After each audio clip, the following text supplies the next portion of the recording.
IPL RCB ജയിച്ചാലും തോറ്റാലും പൈസ പോകുന്നത് നമ്മുടെ കയ്യിൽ തന്നെയാണ്. ഞാൻ പലപ്പോഴും ചിന്തിക്കാറുണ്ട്, ഷാറൂഖ് ഖാൻ, അംബാനി പോലുള്ള വലിയ വലിയ ആളുകൾ ഇത്രയും കോടികൾ മുടക്കി IPL എന്തിനാണ് ഇൻവെസ്റ്റ് ചെയ്യുന്നത്? വെറും 20 കോടി മാത്രം വരുന്ന IPL ട്രോഫിക്ക് വേണ്ടി 300 തൊട്ട് 600 കോടി വരെ ചെലവാക്കി എന്തിനാണ് ടീമുകൾ മത്സരിക്കുന്നത്? IPL ആക്ച്വൽ പ്രൈസിന്റെ പിന്നിലുള്ള പ്രധാന ലോജിക് എന്ന് പറയുന്നത് അവരുടെ ടോട്ടൽ റവന്യൂ ആണ്. അതിൽ തന്നെ ഏറ്റവും പ്രധാനമായിട്ടുള്ള റവന്യൂ എന്ന് പറയുന്നത് ബ്രോഡ്കാസ്റ്റ് റൈറ്റ്സിലൂടെയാണ്. 2023 തൊട്ടിട്ട് 2027 വരെ BCCI ബ്രോഡ്കാസ്റ്റിംഗിലൂടെ മാത്രം വിറ്റത് 50,000 കോടി രൂപയാണ്. ഇതിൽ 60% BCCIക്കും ബാക്കി വരുന്ന 40% IPL ടീമുകൾക്കുമാണ് ഡിസ്ട്രിബ്യൂട്ട് ചെയ്യുന്നത്. അതായത് ഒരു ടീമിന് ഏകദേശം 500 തൊട്ട് 600 കോടി രൂപ വരെ ലഭിക്കും.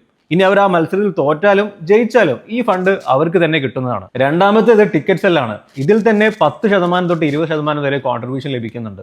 അതായത് ഒരു ടീമിന് ഏകദേശം 10 to 30 കോടി രൂപ വരെ ലഭിക്കും. ഇനി മൂന്നാമത്തെ വരുമാനം എന്ന് പറയുന്നത് സ്പോൺസർഷിപ്പിലൂടെയും അതേപോലെ മെർച്ചൻഡൈസ് സെല്ലിങ്ങിലൂടെയാണ്. സ്പോൺസർഷിപ്പിലൂടെ 100 കോടി തൊട്ട് 150 കോടി രൂപ വരെയും അതേപോലെ തന്നെ മെർച്ചൻഡൈസ് സെയിൽസിലൂടെ 10 to 15 കോടി രൂപ വരെയാണ് ഒരു ടീം ജനറേറ്റ് ചെയ്യുന്നത്. ഇതിൽ ഏറ്റവും സർപ്രൈസിംഗ് എലമെന്റ് എന്താണെന്ന് വെച്ച് കഴിഞ്ഞാൽ ഈ കഴിഞ്ഞ 2024 ഫൈനാൻഷ്യൽ ഇയറിൽ BCCIയുടെ ടോട്ടൽ റവന്യൂ എന്ന് പറയുന്നത് 20,000 കോടി രൂപയുടെ മുകളിലാണ്. പക്ഷേ ഇതിൽ ഒറ്റ രൂപ പോലും BCCI ടാക്സ് അടച്ചിട്ടില്ല. ഇന്ത്യയിലെ മേജർ സ്പോർട്ട് ആയിട്ടുള്ള ക്രിക്കറ്റിനെ പ്രൊമോട്ട് ചെയ്യാൻ വേണ്ടി എന്ന പേരിൽ BCCI ഒരു ചാരിറ്റബിൾ ഓർഗനൈസേഷൻ എന്ന പേരിലാണ് IPL ഇന്ത്യയിൽ കണ്ടക്ട് ചെയ്യുന്നത്. BCCI IPL ടാക്സ് ഫ്രീ ആണെങ്കിലും IPL കാണാൻ പോകുന്ന നമ്മൾ ടാക്സ് അടയ്ക്കേണ്ടതുണ്ട്. ഇനി 2025 IPL ആരായിരിക്കും ജയിക്കുന്നുണ്ടാവുക?